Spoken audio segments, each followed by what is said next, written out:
Shadows in Damascus. The ghost who haunted empires. What if one man could orchestrate the deaths of hundreds, ambassadors, spies, soldiers, civilians, vanish like smoke for decades and still walk the streets of a hostile city untouchable? Imagine a bomb that whispers justice in the dead of night, detonated not from a rooftop sniper's perch, but from a control room 1,500 miles away. On February 12, 2008, in the heart of Damascus, Syria's iron-fisted capital, the world's most elusive terrorist met his end in a flash of fire and fury. His name, Imad Mughniyeh. The culprits? A shadowy alliance of Israel's Mossad and America's CIA, wielding a weapon so ingenious it rewrote the rules of revenge. But was this the end of a monster, or the birth of a legend? Buckle up, truth seekers. I'm your guide through the veil, piecing together the clues like a detective in a fog-shrouded alley. This is the story of the man they called the Ghost, and the strike that finally made him bleed. The Phantom rises. From Beirut streets to global terror, picture Beirut in the 1980s, a cauldron of chaos, where civil war tore Lebanon apart like a predator's claws. Amid the rubble and rocket fire, a young Imad Mughniyeh, born in 1962 to a simple Shiite family in southern Lebanon, didn't just survive, he thrived in the shadows. Starting as a teenage fighter in Yasser Arafat's Fatah faction, Mughniyeh quickly graduated to the dark arts of asymmetric warfare. By 1982, as Israeli forces stormed Lebanon in Operation Peace for Galilee, he co-founded the Islamic Jihad organization, the precursor to Hezbollah, Iran's proxy powerhouse. But Mughniyeh wasn't content with local skirmishes. He craved spectacle, the kind that etched fear into superpowers' souls.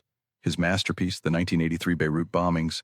On October 23rd, a suicide truck bomb slammed into the U.S. Marine barracks at Beirut International Airport, killing 241 American servicemen, mostly young men asleep in their bunks. Minutes later, another blast ripped through the French barracks, claiming 58 more lives.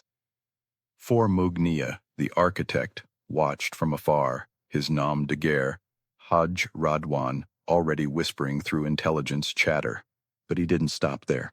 That April, he'd masterminded the U.S. Embassy bombing in Beirut, vaporizing 63 souls, including 8 CIA officers. One of them, Station Chief William Buckley, tortured to death on Mughniyeh's orders, his final screams captured on a VHS tape mailed to Langley as a taunt. 6. Buckley wasn't just a statistic. He was the CIA's eyes in Lebanon, and his killers made it personal. This wasn't war, one ex-CIA operative later seethed. It was butchery, and Mughniyeh laughed while he planned the next one. Mughniyeh's resume reads like a horror novel. The 1985 TWA Flight 847 hijacking, where he held 153 passengers hostage for 17 days, executing a U.S. Navy diver on camera. The 1992 Israeli embassy bombing in Buenos Aires, 29 dead in a fireball of twisted metal. The 1994 AMEA Jewish Center attack in Argentina, 85 slaughtered in seconds. 0. By the 1990s, he'd undergone plastic surgery, new face, altered gait, to evade the $5 million FBI bounty and Mossad death squads. He trained Iraqi Shiite militias to slaughter U.S. troops post-2003 invasion, smuggling Iranian weapons like EFPs, explosively formed penetrators, that turned Humvees into scrap 11. To Israel, he was the Lebanese Carlos, a specter behind the 2006 Lebanon War's rocket barrages. To the CIA, he was public enemy No. 1, a man who'd killed more Americans than Osama bin Laden before 9/11 even dawned 10. Elusive. He once skipped his own brother's funeral in 1994, a Mossad trap laid with precision, but Mughniyeh smelled the rat and ghosted. 8. For 25 years, he danced through Damascus, Tehran, and Beirut, untouchable, until the hunters closed in. The Hunters Converge, a transatlantic pact forged in blood. Fast forward to 2007. Post 9/11 fury still simmers in Langley and Tel Aviv. Mossad chief Mir Dagan, a hawk with a vendetta, gets a tip. Mughniyeh's holed up in Damascus's Kafr Souza district, rubbing elbows with Syrian brass and Iranian handlers.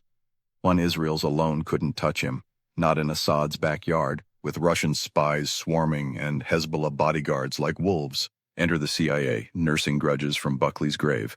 This was institutional memory, one insider whispered. Mughniyeh didn't just kill us, he mocked us. 4. Israel pitches the unthinkable, a joint op. President George W. Bush greenlights it in 30 seconds flat. No debate, no drones, just raw assent. 7. The plan? Diabolical elegance. CIA tech wizards in North Carolina craft the bomb. Never used explosive packed into a spare tire on a silver Kia Sportage SUV. Custom built, undetectable by airport scanners. 2. No messy sniper shots or poison. This was surgical, silent. Mossad slips the rigged vehicle to a Hezbollah driver in Damascus, tailing it for weeks via covert cameras and GPS pings 8 CIA spotters, real operatives on Syrian soil, feed live intel. Mughniyeh's routines, his dinners at Iranian safe houses, his chats with Syrian General Mohammed Suleiman, Assad's nuclear whisperer. 3. Tension mounts. One night, Mughniyeh enters his flat with Suleiman and an Iranian. Abort. The window? 6 seconds. Door opens. Target steps out. Bomb zone clears. 1-1000, 2-1000. The trigger man rehearses, heart pounding. 10. If you're hooked on these pulse-pounding tales of spies, shadows, and secrets that topple empires, hit that subscribe button on Behind the Veil right now. We're peeling back layers you won't find anywhere else. Next up, the Mossad's daring snatch in Tehran. Don't miss it. Your curiosity deserves the full dossier. Subscribe here. The Detonation, Fire in the Night, Echoes of Vengeance. February 12, 2008, 10:45 p.m. Damascus hums with oblivious life.